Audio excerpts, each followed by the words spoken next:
informações, mas é importante, né, num seminário como esse, as pessoas que estão pela primeira vez vão ouvir o professor Paulo Martins Januzzi. A gente vai ver um pequeno currículo. Ele já queria saltar esse ponto, mas a gente segurou um pouco.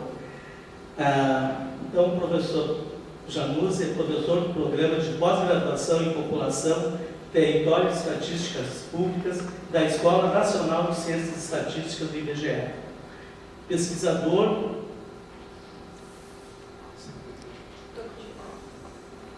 do CNPq no Projetos Políticas Públicas, Mudança Social e Dinâmica Demográfica no Brasil de 1992 a 2014.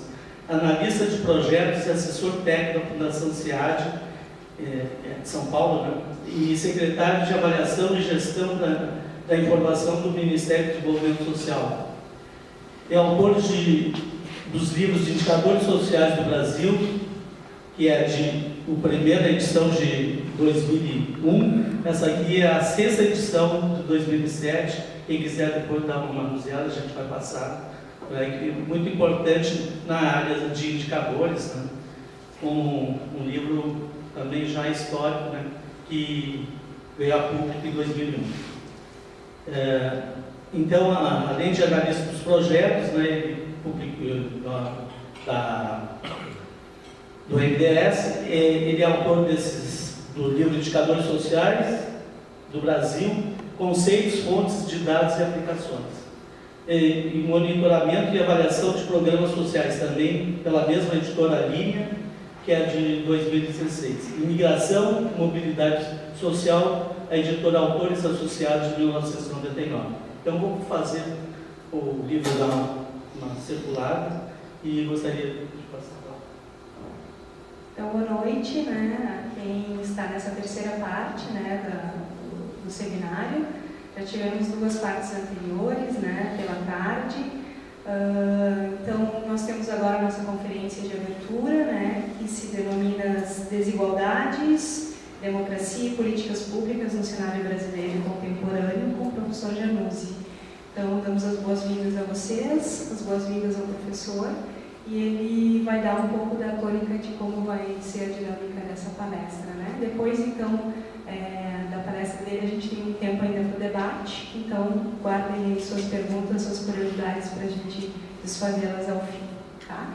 Então, deixamos a mesa com o professor Januzzi e depois voltamos para cá. Muito obrigado pela apresentação, gentil, sempre carinhosa, do Saulo, pelo convite da professora Marlene, por estar aqui nessa atividade que vocês já realizam há 8 anos, né? Desde 2011, e que infelizmente eu fui convidado para o evento de 2011 e acabei não podendo vir à época, e quem me substituiu foi uma coordenadora geral, Renata Bichir, que fez uma apresentação aqui para vocês sobre a época, né, o campo da avaliação de políticas públicas. Então eu fico honrado aqui de poder estar com vocês, né, que é essa rede aí de mais de 20 observatórios que eu pude conhecer, e aqui, em particular, aqui também na Unicinos, né, aqui em Porto Alegre, pelos relatos que eu já tinha, né, também era no campus de São Leopoldo muito bem estruturado, e aqui também. Né, eu acho que isso só denota realmente como, no Rio Grande do Sul, essa preocupação com a questão de ensino superior particular, né, ensino em particular do ensino superior, tem uma adesão forte da sociedade, enfim, das instituições envolvidas nesse processo. Bom, eu fui convidado para tratar desse tema, e quando a Marlene me mandou o convite, eu tinha, vamos dizer assim, prestado mais atenção no tema desigualdades e políticas públicas, né? Falei, bom, acho que isso eu sei falar alguma coisa. Mas, enfim, o tema da democracia, com certeza, talvez, desses 2, tão importante quanto, eu dei conta que eu talvez, né, tenha muito menos a falar com competência para vocês, né, porque não sou cientista político, enfim, na verdade sou um cientista social, muito mais do lado que me permitem as estatísticas públicas, que me permitem a demografia, né, mas eu vou usar aqui, tentar fazer alguma reflexão nesse sentido junto com vocês. Tá? Amanhã a gente tem também uma outra oportunidade e alguns dos temas, talvez que eu passe mais rapidamente aqui, um ou outro eu vou retomar amanhã. Tá? Bom, eu estruturei minha apresentação a partir dessa proposta, né, de conversa, de discussão, nesses três direções, né? O que não podemos deixar de fazer com relação à desigualdade, democracia e políticas públicas no Brasil contemporâneo?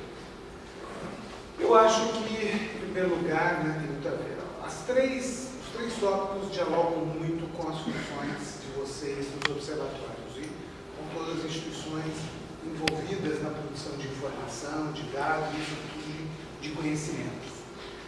Então, a primeira questão é que nós não podemos, né, esquecer essa relação entre desigualdade, democracia e políticas públicas na construção do Estado do bem-estar dos países envolvidos. Eu acho que esse é um momento importante que a gente está passando no Brasil e acho que nós estamos, na verdade, replicando a experiência histórica de outros países que vivenciaram, né, na sua trajetória civilizatória, momentos como o Brasil está passando. A gente vê a França, a gente vê os Estados Unidos, a gente vê outros países, nos anos 60, nos anos 70, tiveram, vamos dizer assim, soluços na sua trajetória civilizatória, na constituição do seu estado de bem-estar social. Acho que o Brasil, com as suas particularidades, também está passando alguma coisa nesse sentido. Tá? Só que, enfim, né, com consequências, acho que importantes que eu vou tentar trazer aqui para vocês. O segundo tem a ver exatamente com isso, porque eu acho que a gente não pode esquecer o legado de 30 anos que a gente, em particular, vem, né, estruturando esse conjunto importante de políticas públicas, a constituição desse próprio estado de bem-estar, certo? Com muitas críticas, mas o fato é que talvez hoje a gente vai ter que fazer releituras desse percurso de 20 anos, se a gente considerar que o pacto progressista, de fato, de constituição desse estado de bem-estar, começa nos governos Fernando Henrique e prossegue nos governos Lula Dilma. Não é? Porque o primeiro presidente que tivemos claramente não tinha, né, essa vinculação com o projeto de constituição de um Estado social. E terceiro, aí é uma questão também importante, aí tem a ver mais com o que podemos fazer. Aí eu diria que aqui é um pouco mais reflexivo, aqui é um pouco mais propositivo. Como é que a gente supera, talvez, os impasses que estamos vivenciando no momento, tá? Bom, eu vou fazer uma exposição, gente, mas se vocês em algum momento quiserem, né, fazer alguma pergunta, alguma intervenção, alguma correção, por favor, façam, tá? Tem esse tempo para essa exposição. Minha apresentação é uma coisa como 40 minutos e pode ser um pouco mais em função de eventuais intervenções. Bem, a primeira questão que eu queria trazer para vocês é que a desigualdade, a pobreza, as iniquidades, o autoritarismo, a intolerância, a diversidade, né, étnica, cultural, isso tudo está nas bases, né, enfim, isso foram vetores importantes para impulsionar a ampliação dos mecanismos de representação popular e os mecanismos, né, de provimentos coletivos de demandas sociais, ou seja, as desigualdades foram elementos importantes, foram vetores importantes na explicação da Constituição, né, do estado de bem-estar democrático. E, naturalmente, é exatamente, né, enfim, o processo de ampliação, né, do sufrágio eleitoral, né? Quanto mais as pessoas puderam participar dos destinos da nação, das nações, quanto mais se investiu na provisão coletiva de bens públicos, mais ainda isso contribuiu para a redução da pobreza, da desigualdade, das iniquidades, da intolerância, né, nos diferentes países, né? Em particular, estou me referindo à experiência histórica dos países desenvolvidos, porque, no fundo, né, essa construção histórica, né, que foi chamada de Estado de Bem-Estar Social, essa experiência histórica dos países centrais, em particular dos países europeus, de, enfim, arrasados, né, seja da Primeira ou da Segunda Guerra Mundial, precisaram encontrar um caminho que, de alguma forma, coletivamente conseguisse superar, né, e prover aquilo que individualmente as pessoas não podiam, de alguma forma, encontrar, né, e uma das bases, né, uma das explicações que alguns autores, Pinheiros em particular, comentam sobre, né, a característica do estado de bem-estar na Europa tem a ver exatamente com isso, com a situação, né, que passaram os europeus, para além de toda a experiência histórica de maior, enfim, de revoltas e, enfim, né, disputas, né, históricas na Revolução Francesa, também a Revolução Gloriosa, né, enfim, na Inglaterra e tantas outras questões, várias outras revoltas populares. Isso tudo ajuda a explicar por que, né, o estado de bem-estar acabou se constituindo com as suas variantes todas na Europa. E o curioso é que esse processo se deu muito recentemente, se a gente considerar em períodos históricos. Se a gente pegar aqui um indicador bastante imperfeito de caracterização do estado de bem-estar, que é a carga fiscal, mas é imperfeito, mas ele é útil para eu tentar ilustrar esse processo. Tá? Até porque, de um modo geral, 2/3 da carga fiscal está relacionado diretamente com provisão de políticas sociais.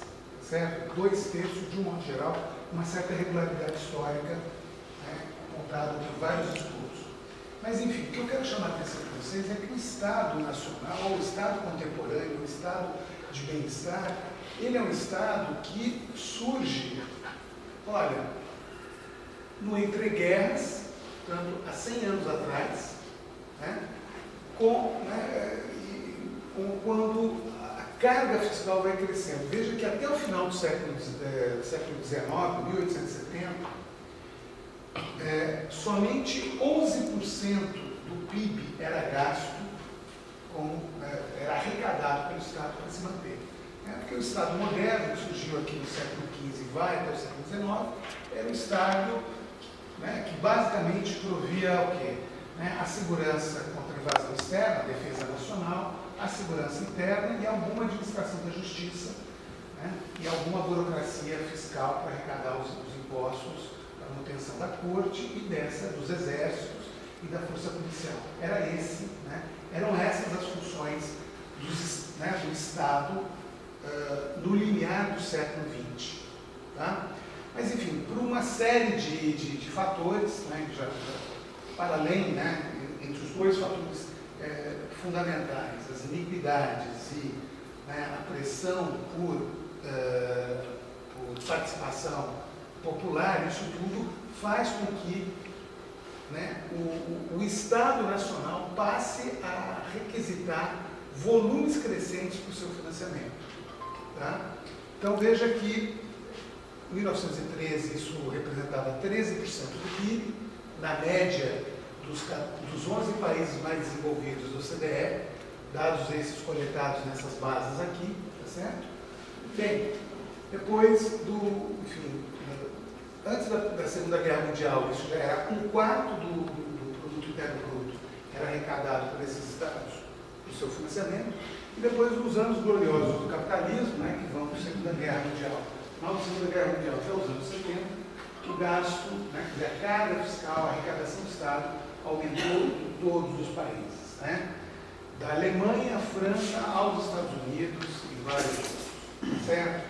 Então, isso é muito importante a gente chamar a atenção, porque o Brasil está exatamente nesse momento, né, de uma carga fiscal de 33%, portanto, ele está no momento em que, vamos dizer, 50 anos atrás, né, esses países iniciaram. E a perspectiva das projeções do Fundo Monetário Internacional é que esses países vão manter nos próximos anos uma carga fiscal da ordem de 45%. Esse é um outro dado importantíssimo, né? Quer dizer, com todos os governos conservadores que se presenciou na Europa, em particular, mesmo nos Estados Unidos, nos anos 80, 90, a carga fiscal deixou de crescer, mas ela se manteve num patamar, né, mais ou menos dessa monta. Tá? Professor, oi.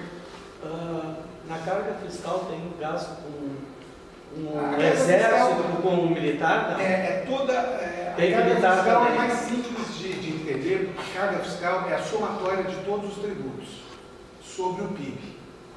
Tá? Certo? E dentro disso tem as diversas alocações.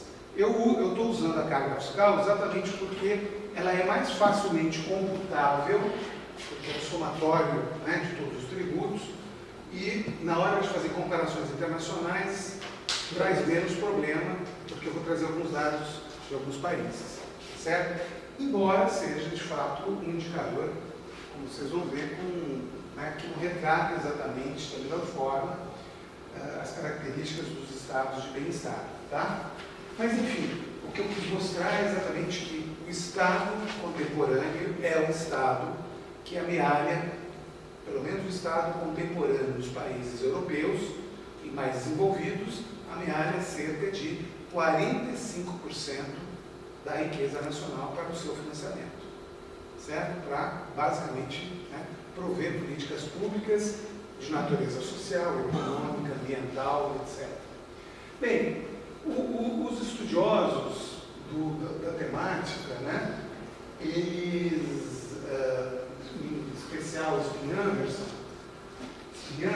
né, no livro clássico dele, ele traz aí, quer dizer, que as experiências históricas foram muito diferentes entre cada um desses países, e exatamente porque a combinação de diferentes fatores levou à conformação de um determinado estilo, modelo, padrão de provisão de proteção social, né?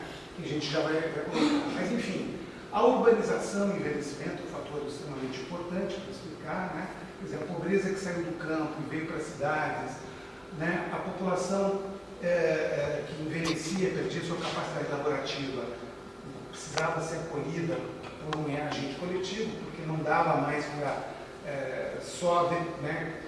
ser acolhido pelas famílias, como se fazia no passado, como se faz, né, em pequenas cidades ou na zona rural. Os velhos são responsabilidade, sobretudo, da família. Tá? Mas, enfim, numa economia urbanizada, isso já não era mais possível. Tá?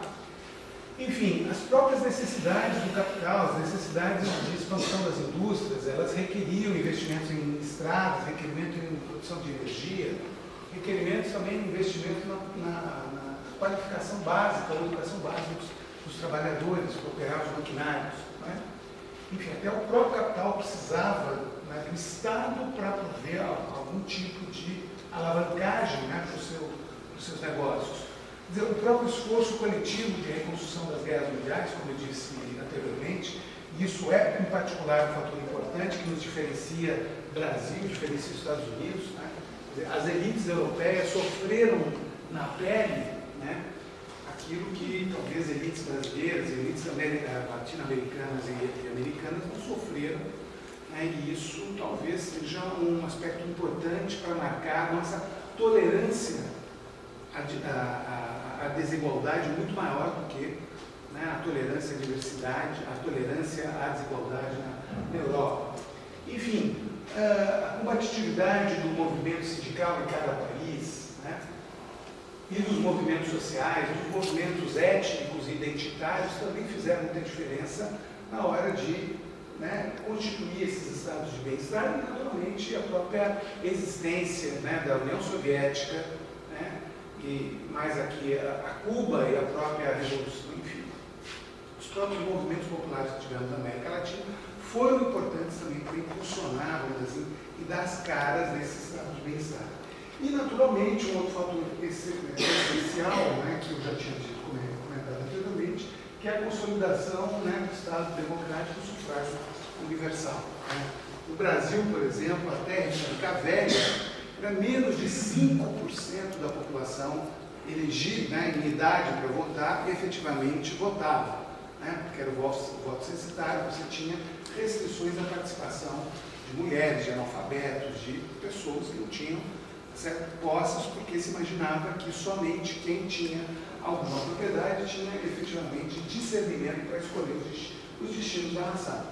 Certo? E isso não era só o Brasil, isso sempre valeu para os países europeus, e quanto mais né, as pessoas puderam participar do processo eleitoral, mais chancelaram escolhas importantes do ponto de vista de ampliação, né, do papel do Estado. Isso aqui eu vou deixar para amanhã, né, essa coisa dos indicadores, porque a história dos indicadores, né, gente, tem tudo a ver com isso. Certo? Os indicadores são que as estatísticas são respostas à demanda do Estado, informação para o Estado. E, portanto, elas vão se sofisticando para responder demandas sofisticadas, cada vez mais sofisticadas desse Estado, mas isso eu deixo para falar depois. E aqui vocês têm, então, a consolidação de 4 grandes modelos, né, registrados aí na literatura, os 3 primeiros estudos. Isso aqui, um autor espanhol, Luiz Moreno, né, e outros autores que derivaram do 4º modelo daquele modelo europeu continental. Tá? Então, são 4 experiências históricas e que são referências importantes para a gente pensar aonde a gente quer chegar. Né? Ou foram referências históricas, inclusive, né, no desenho da nossa Constituição. Tá? Então, aqui a experiência histórica da Alemanha, né, que, enfim, certo? Dessa evolução importante aqui de expansão da carga fiscal, estabilizando por 45%.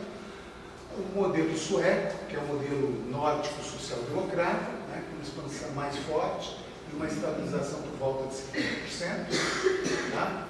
Em 2023, né, quer dizer, tem os dados históricos e os dados, né, a projeção.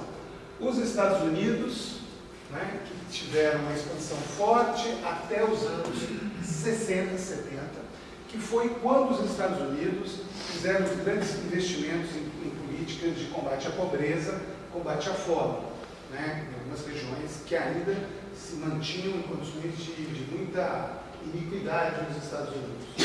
E desde então, enfim, né, nos anos 70, né, tem o governo Nixon, tem outros governos republicanos,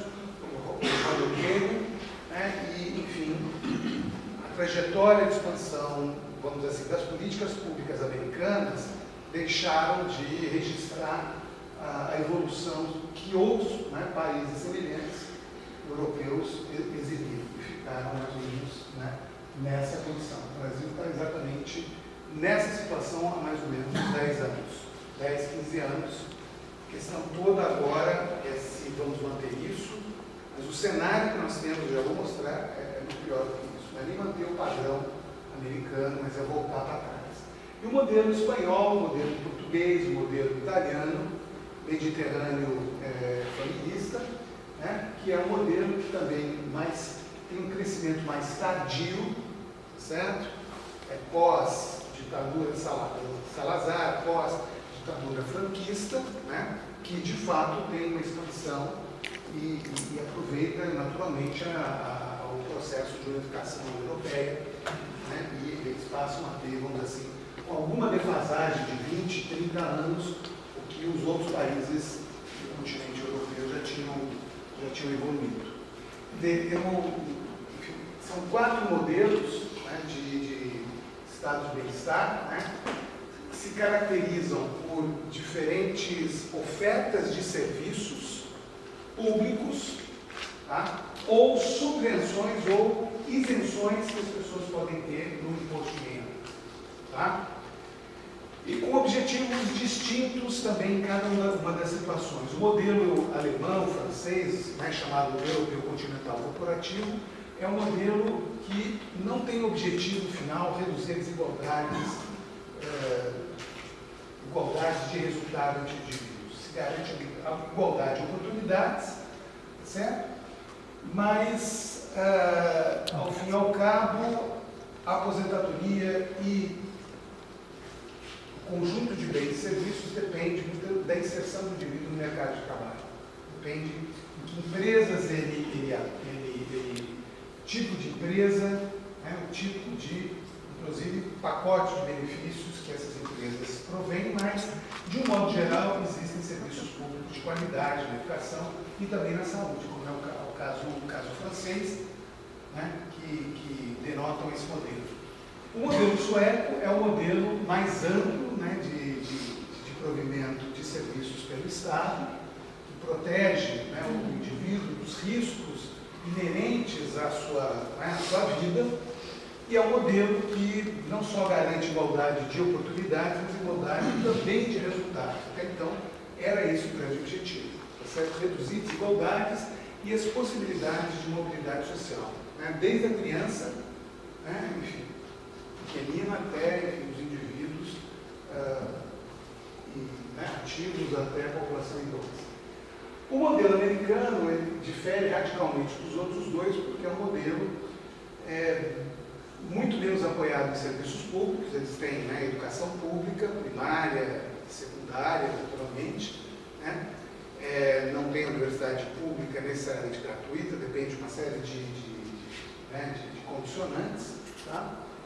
E ele é um modelo muito focado na provisão pública de alguns serviços mais essenciais de combate à pobreza. Tá? Nos Estados Unidos, política pública é, em boa medida, política para pobre, não é política, né, pública no sentido que é entendida aqui no Brasil, tem entendido nesses outros países. E o modelo espanhol, ou mediterrâneo familista, que é, né, esse americano é o anglo-saxão liberal. Então, o modelo mediterrâneo familista enfim, vamos dizer assim, uma deturpação do modelo corporativo, porque uma parte importante da mão de obra não é uma mão de obra, né, com vínculo formal, com direito, com relação de trabalho formal garantido, né, seja pelo Estado, seja pela empresa. Então, na verdade, ele tem características de modelo corporativo, mas ele depende também muito, né, das redes de solidariedade e da família para poder se sustentar. Certo? Essa tem sido, então, uma experiência, inclusive, talvez, a brasileira, né, e da América Latina espelhada, né, nessa característica. Naturalmente que, ao fim e ao cabo, cada um desses modelos produz resultados de bem-estar e resultados de desigualdade, né, diferentes, embora não sejam todas democracias, né, naturalmente com diferentes regimes de representação, né, presidencialismo, parlamentarismo, etc., né, também com diferentes partidos e diferentes engajamentos populares, né, nos partidos. O fato é que você tem resultados que, em alguns casos, são muito próximos, em outros casos, nem tanto. Se a gente olhar aqui, por exemplo, o Gini da renda, né, na Alemanha é 0,29, ali tem o do Brasil, só para tomar como referência, né? O Brasil, o Gini é 0,55, a taxa de pobreza daquele 3,2, está errado, 3,2 dólares PPP, certo? Existem várias linhas de pobreza do Banco Mundial. Existe aquela de extrema pobreza, que é 1,9 dólares com poder de paridade de compra. A linha imediatamente seguinte é de 3,2, depois tem uma de 5,5. Eu estou usando, então, a linha de pobreza não a de extrema pobreza, mas a linha de pobreza internacional do Banco Mundial. Então,